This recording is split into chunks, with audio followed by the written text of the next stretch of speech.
Thank you. Thank you very much. Akiaria hindi ya urugurio wa mubango uyu governor wa county ya Laikipia Nderitu Muriithi augite mubango uyu tanyite kuhura njeki ahuri biacara 7,000 county-ini ino makiri ihinda-ini riri iritu ria COVID-19. To appreciate Cooperative Bank,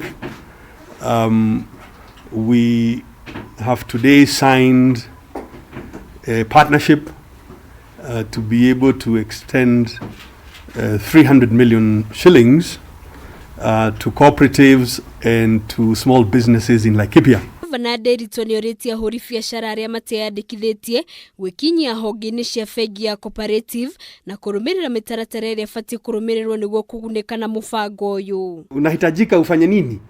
Bas, uingie tu katika branch ya Cooperative Bank pale Nyanyuki na Nyahururu.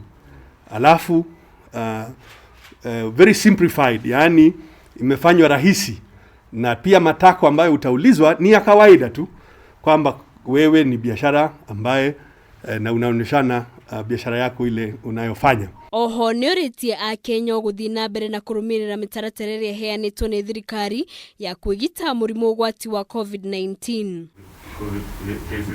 Urugamiriri wa bengi ya cooperative ugete ni gutigirira mubango uyu ni wakinyira ahuri biacara aria nini county-ini ino, na oho kuga ni hariire kunyitanira na county iria ingi ingenda kuhura njeki ahuri biacara. This partnership will not only support the cooperative organizations but also the small and medium enterprises within the county.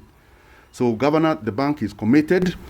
We are going to support and come up with a very good team on the ground to ensure that the product uptake is solid.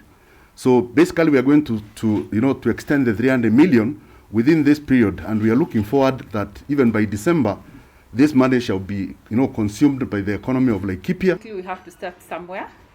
They've initiated it.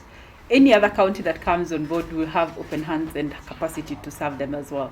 Hado-ini Hakameme TV rĩtwa rĩakwa nĩ Wambui wa Maina. Thank you. Thank you very much, Nick.